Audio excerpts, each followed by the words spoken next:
Here's a transition I like to hear about, moving from marketing to sales. When I see salespeople move to marketing, I get really concerned.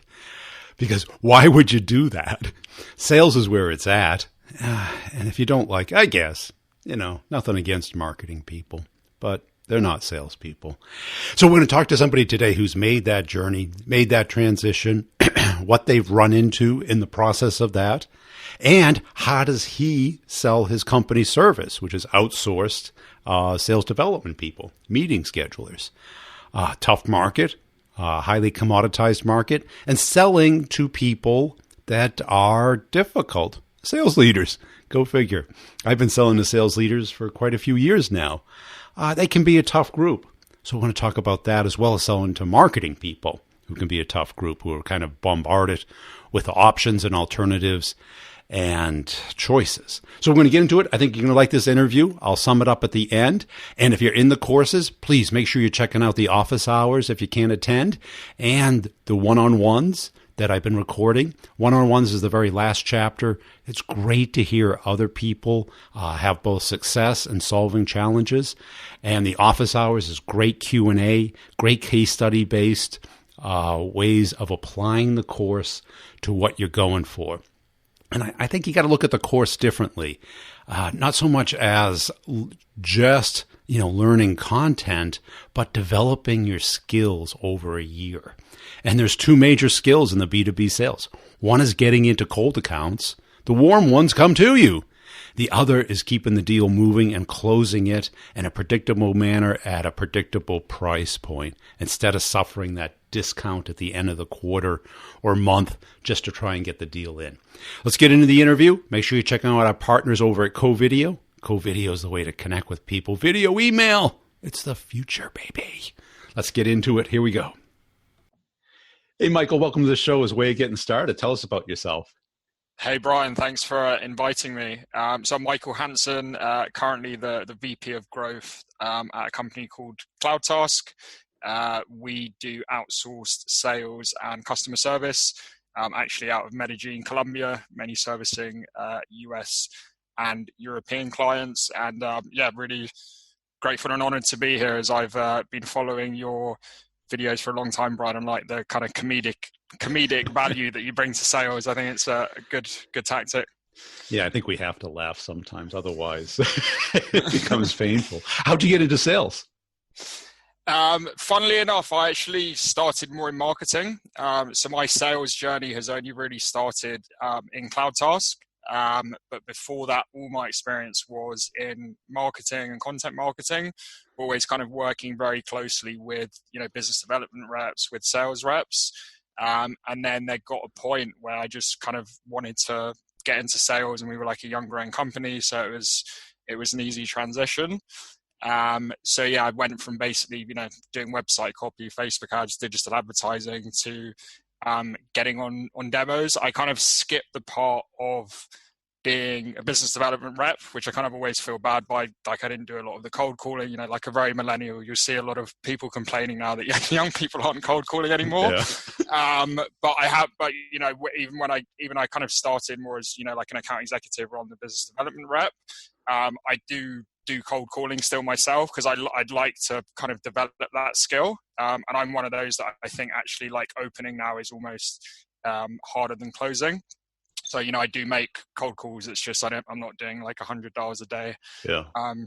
That's kind of me. Cool. And what was it like going from marketing, which is a very different beast, right? Yeah. To sales? Because in marketing, certainly you get treated better, don't you? Yeah, it's true. One of the big things actually was, I think in sales you're actually a lot more involved in the operations, because you're the one handing off the lead to operations. When things go wrong, the clients always go to you. They don't go to the operations team. I like to build very good relationships with everyone that I work with. So because of that, they'll always come to me when things go wrong. But in terms of the transition, it was actually quite easy. I've always been kind of like a people person. And I think, a lot of sales is about building relationships. And then also the fact that I think, because sales and marketing is so aligned, the fact that I understood marketing and there's obviously that age-old battle where marketing is saying, hey, sales, you're not touching my leads enough times. And then sales is saying, hey, marketing, your leads are rubbish. So I kind of understood that battle, and I was already very aligned with our marketing team. So the transition was great. And to be honest, obviously this is a sales podcast. I've enjoyed working in sales more than marketing. I feel like I'm going to stay in sales now. But yeah, the transition was actually okay. That's it. I've seen a couple of sales guys go into marketing. I never understood that.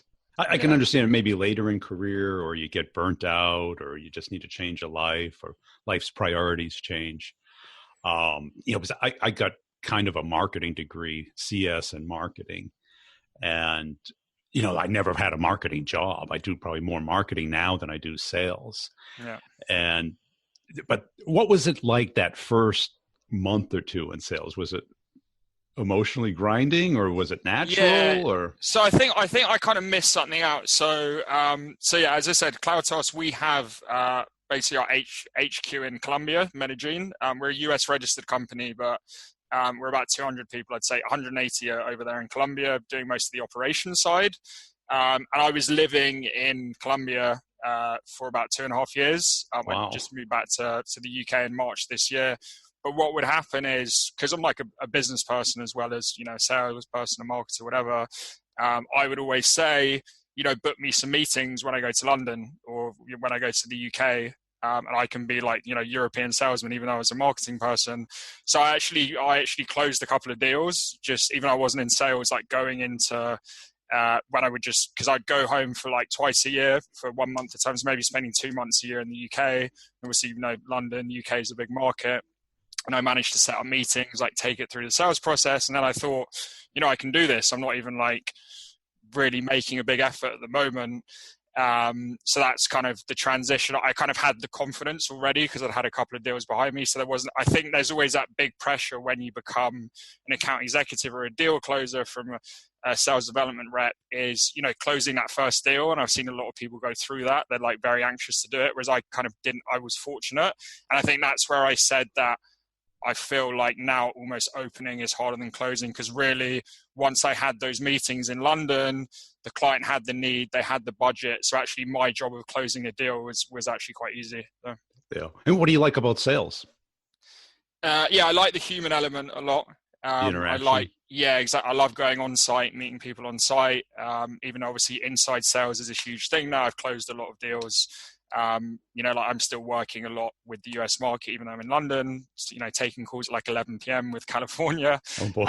But I do love going on site, meeting someone in person, building a relationship, making a difference as well to people, seeing them, make more money or, have a good service. So I think it's really that human element, which I think good marketers have that human element as well, like surveying their customers, working with the sales team. Obviously, sales is just a lot more hands-on. Yeah, and you like that hands-on part of it. Yeah, exactly. I love it. I think one of the things that frustrated me massively as a marketer was, making good content or getting good marketing connection.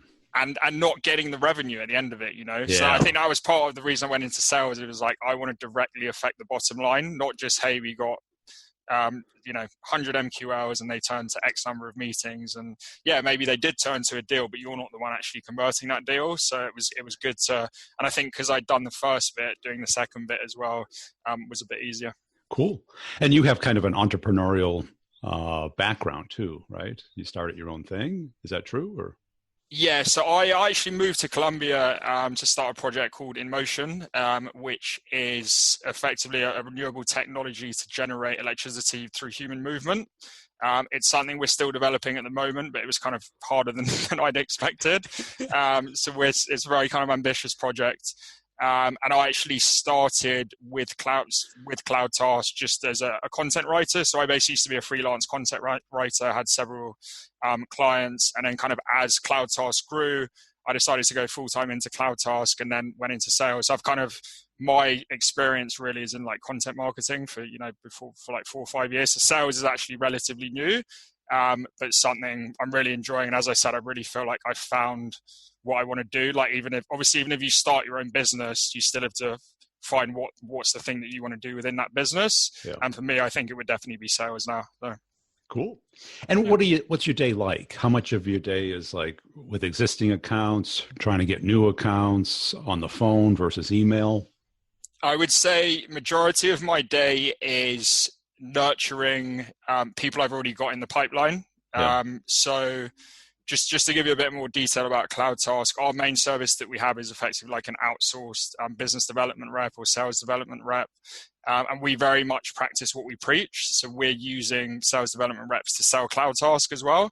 So I'm very fortunate to have a good team that is setting me up lots of meetings. So I've a good pipeline. So I try to stay very focused on those accounts because I think if you've got a good pipeline, it's very easy for leads to fall through the cracks. Yeah.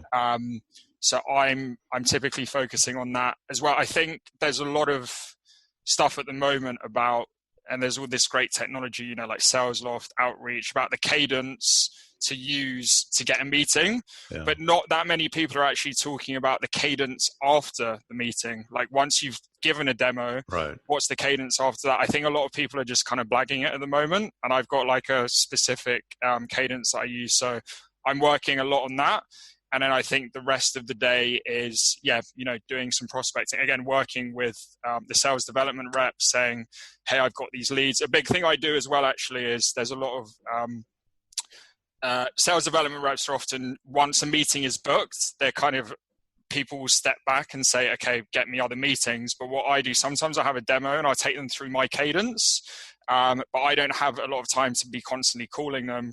So I actually get a lot of our SDRs to call people who I've already got in the pipeline and get a meeting, because people are so busy nowadays that, it's not that they don't want to speak to you, it's just you haven't touched them enough times. So. And who are you calling on? Is it VPs of sales or marketing or both? Or yeah, both. So what's quite interesting actually, so as I said, we're selling SDRs, and when we first did it, we generally targeting, heads of sales, VPs of sales, CEOs when it was smaller companies as well. Yeah.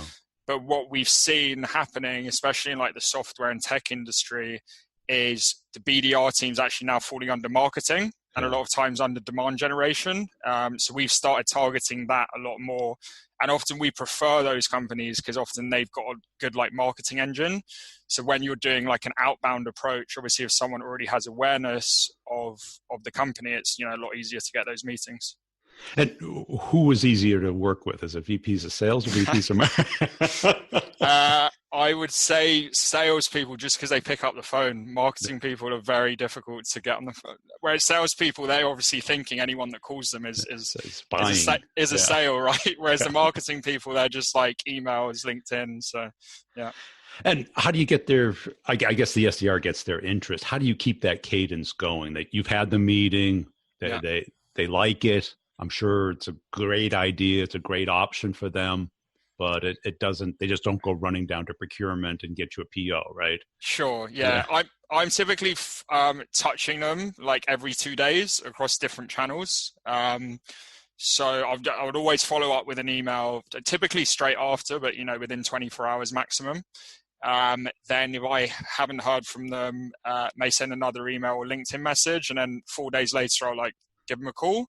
And I'll kind of repeat that process. And often what I'll do, because I see a lot of salespeople just sending a lot of emails. Hey, did you see my proposal?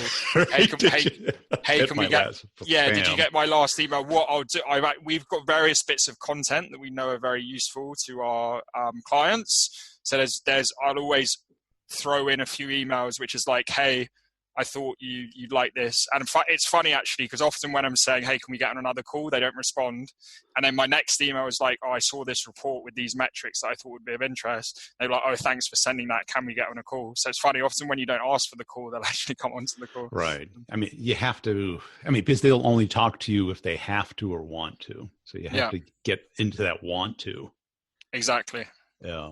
And you find content as a tool there, or are you looking for a hook, something that they care about, that they want to talk more about? Yeah, so I think that's where I said my marketing background has been really useful, because I know our content very well, and I'm also in touch with the marketing team a lot, saying I think we need this particular content.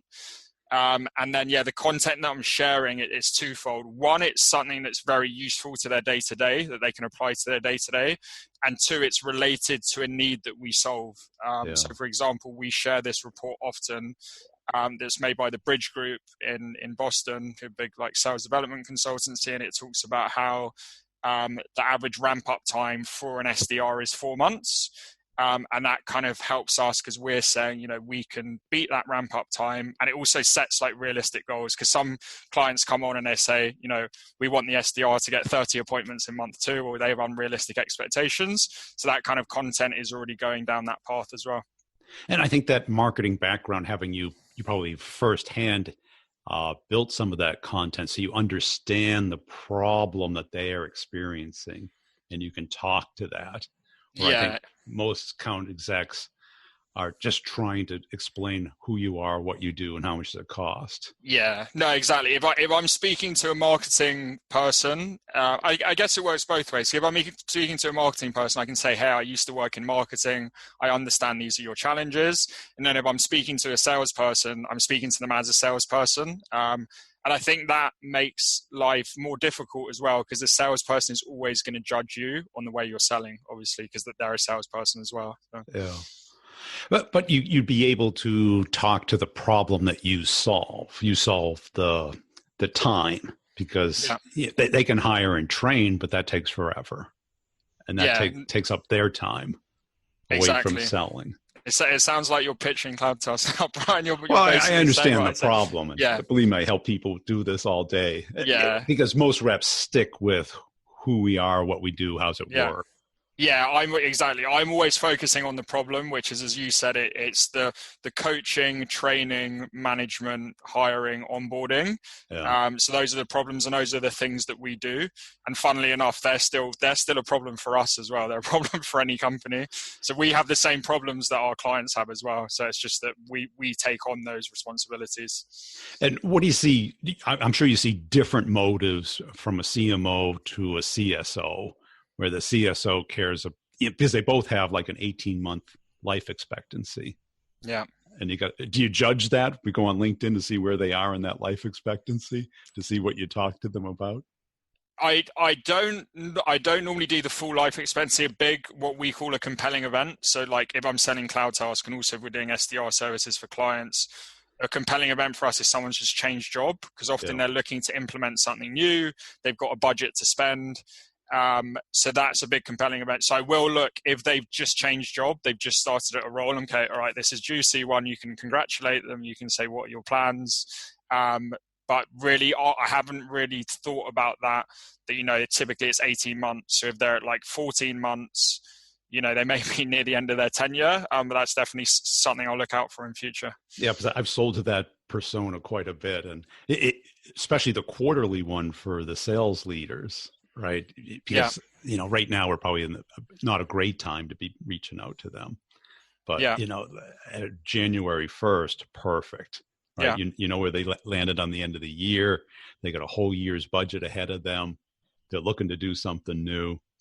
Yeah, exactly. Yeah. And this is still quite a good time, because we're finding a lot of these bigger companies, they're already planning next year for 2020. So we've had really good campaigns where we've said, around November, October time, as you're preparing your budget for 2020, it'd be good to have a conversation and see if there's any synergies, very high level, and then you can kind of go into a conversation.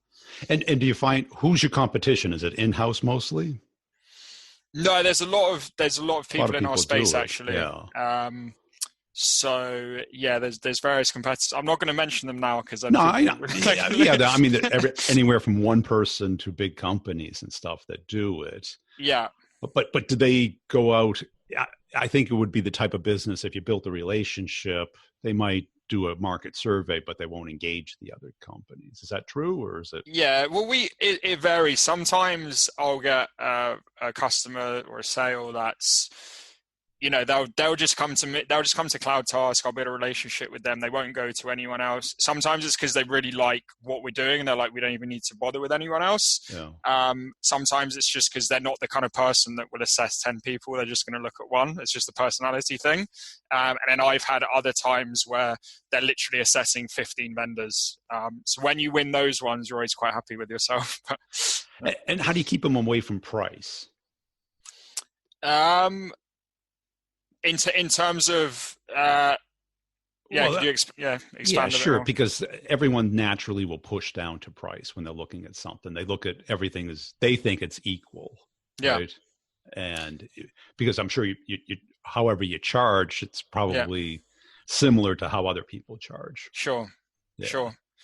Yeah, no, our pricing is quite open, considering we're like a service company, because generally, obviously, software companies are more fixed pricing. Yeah. Service companies don't. We made our pricing quite transparent, which we think actually worked well. Also, when we actually increased our pricing, this was a long time ago now, it's funny because it was almost like we started doing much better because people took us more seriously. And we did it from a business point of view, for a profitability point of view, because, we were worth what we were doing.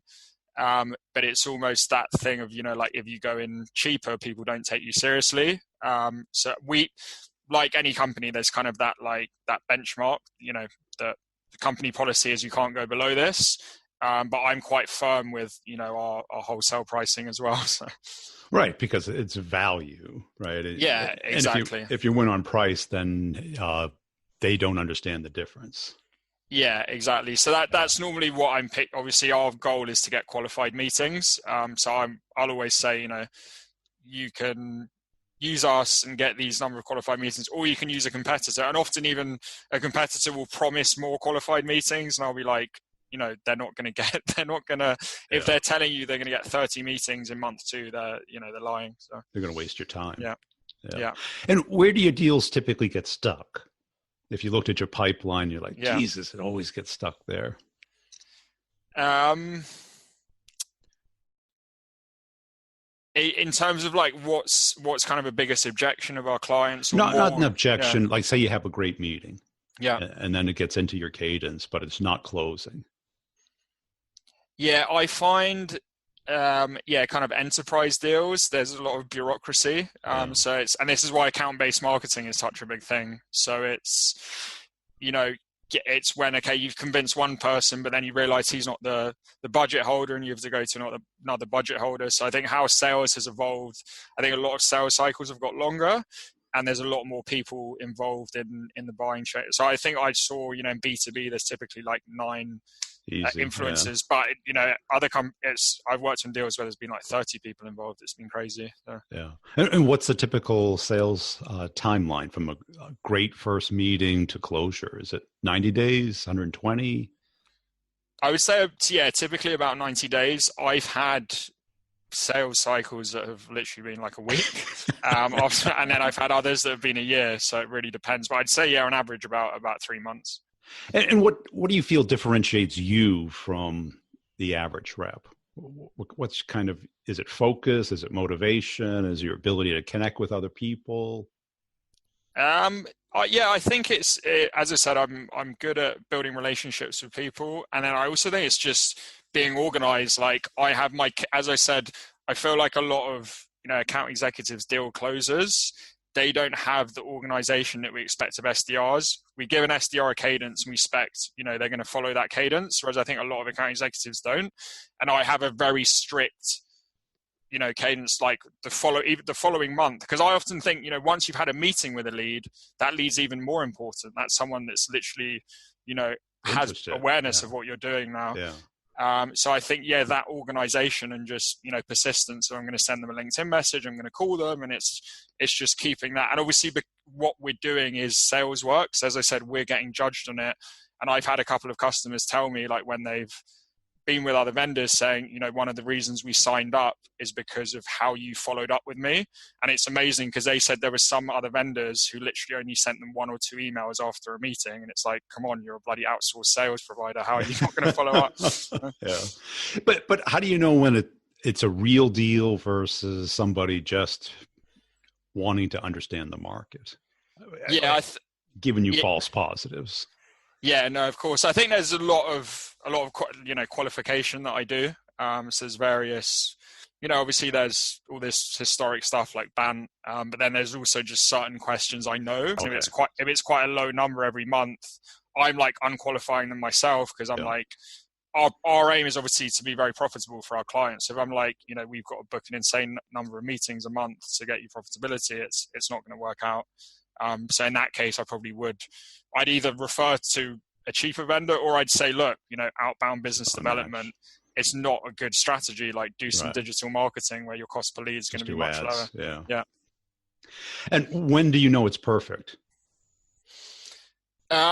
I think for us, it's always great if they have an outbound process already set up. So if it's like they've got 20 BDRs, their BDRs are smashing it, and it's just a volume thing, because we can hire, train, onboard very quickly. So when that happens, and they're answering all these questions, they really know what they're talking about. I'm like, okay, this is perfect, because we can just put our guys on. They can follow this formula that's already working, and then everyone wins. Yeah, cool. And where would you like to take your career? I've definitely kind of have a not very entrepreneurial attitude. As I said, the emotion business that I mentioned earlier, I would like to scale. So I've actually just been in China for the last 2 weeks, looking at different new suppliers for the technology, which was very interesting. My mission with that is to provide electricity for 2 billion people that don't have electricity currently. And I think CloudTask has been such a great journey for me, because I've been working in sales for a outsourced sales company. So I've just learned a ton about sales. It's kind of been like crash course of sales for the last 3 years. And I was already working in marketing, I obviously knew a lot about sales, because marketing and sales is so tied together. So I think, expanding this, electricity business, but using the sales expertise that I have. And what do you wish you knew when you first got into sales that you now know by heart?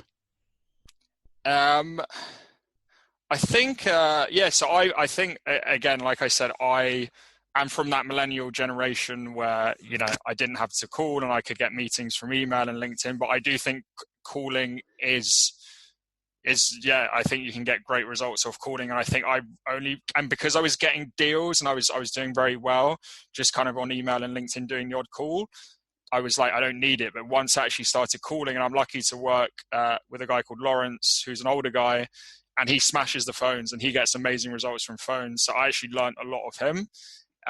So I think, I'd advise basically any young person out there to pick up the phone, because the phone is the only two-way conversation you can really have. Okay, on LinkedIn you can have a chat, but if you get someone on the phone, you've got their attention. And I think obviously it is a difficult skill if you're catching someone off guard and they're not expecting your call. But if you can nail that skill, it's something that's great. And how do you become good at it? Is it just being more relaxed, being more casual, being more personal instead of trying to be a robocall? I think practice and then listening actually is the big thing. I think so many people are getting on cold calls. They're just pitching straight away. They're not asking questions. I think my formula for a call is always ask questions, leading questions that are getting to the pain of the buyer. And then once you've got the pain out of them, that's where you can present your solution to that pain. That's always my kind of process. Cool. Hey, it's been a great conversation. Where can people go to learn about your company and connect with you? Sure. So you can go on cloudtask.com and we have a team actually there who you can speak with. We have live chat, which is actually also a service we offer. And then me personally, I would advise coming onto my LinkedIn, Michael Hanson, Hanson. I'm super active on LinkedIn, which is why I know Brian, because I see his videos all the time. And I'm also a very active poster. I'm posting like 2 or 3 times a week. So feel free to connect with me and message me on LinkedIn. And I think that's pretty interesting when you hear a marketing person apply what they learn about business acumen, customer issues, the content that they produce. And I think we overuse the word content. What it is both educational, differentiation, instructional, case study based, and hopefully your marketing department's creating it for you. If they're not, it's not that hard to create. Go look at what your competitors do and do it a little bit better. See what other experts in your industry are doing that you can promote and leverage them and what they produce to add value to people in the interest stage, the curiosity stage, and help them move up. I also want to let you know the prices of the courses are going up January 1st. So if you're interested, lock it in now before January 1st. You can go to b2brevenue.com, schedule a time to talk with me. If you schedule a time, make sure you add it to your calendar and the time works for you. That's the key part about selecting a time. And I call you and we just talk it through, and absolutely no pressure at all. Just trying to help you see if it's the right thing for you. I don't want anybody in it who it isn't right for, because it's not fun for you or me. It's a year-long journey with the community where you get to learn from them. Start the conversation, get the meetings. Now it'll have 2 years of office hours. That's like 50 hours of it, and probably another 30 of one-on-ones where you get to hear people and selling anything from, $1 million enterprise software, private jets, big data, all the way down to selling copiers to legal firms, selling particular software as a service or IT placement services, and how you get conversations started at the highest levels at any level and build it into a conversation that then turns into, well, tell me what you do. That is the perfect outcome of the course. And once you have this skill that you can use the rest of your career, there's no stopping you, except for you get in, but you don't know how to close the complex sale. You don't know how companies buy. It's like trying to be a mechanic without understanding how the engine works. You don't have to be a mechanical engineer, but you do have to be a mechanic. So I teach you about how companies buy and make decisions. Some of it's formal, some of it's political, some of it's administrative, but it is after 30 years of hard-won deals and somebody who does not like to lose and does not like to waste his time. So I share that all with you. So don't look at it as a course. Look at it as a year-long journey of developing your skills, your game, and the outcome is you having a system like what we talked about today. The best salespeople have a system that they can use and repeat and polish. It's never perfect. It can't be, because we sell to people. That keeps coming up now, doesn't it? Damn these people. They all get in the way. Hey, so go to b2brevenue.com. You can also look at the show notes for all the links to everybody, to Pipedrive and to CoVideo. Yeah, you're checking them out? Come on, get with it. Sales has changed. People haven't changed that much. They're just becoming harder to get in front of, harder to talk to. And the pitch, everyone's looking for the better pitch, the more personalized, the more relevant pitch. Wrong way. It doesn't work. It works better than cold pitching and a generic pitch, but people need to be approached. They're mammals. There's a sequence and a style and a system to it. It's not just learning it, it's becoming good at it. And how do you do that? You hear how other people do it. You get feedback on what you're doing. You become better at it. If you look at the courses as a cost, you're looking at it the wrong way. It is your graduate school in becoming a sales rep. I get a lot out of it because I'm constantly thrown into your situations in the toughest of cases. And we try it. It works a lot of the times, not all the time, but we keep working it and we keep getting better. Also, are you checking out my funny videos on LinkedIn? I'm producing some hilarious sales comedy there. People are appreciating it, and I get a little outlet for all my frustration of being a rep the whole life. I make fun of the situation, a little sarcasm, a little tongue-in-cheek, as they may say. And all I'm really trying to do is help everybody make a little bank and not get shot. That's all I'm trying to do. Trying to help my reps. So if you see that, give it a little like, a little comment, a little share would be nice. Follow the company page on LinkedIn, The Brutal Truth page on LinkedIn. Also, check out the other podcasts. You got the Sales Questions podcast. Everybody loves that. Yes, everyone's very happy with that. And, everyone likes to get a little laugh. So we're adding all that stuff into sales and trying not to cause any problems for anybody. So So make sure you're checking it out. And if you possibly could give the word out about the podcast, I'd appreciate it. We'll see you next time.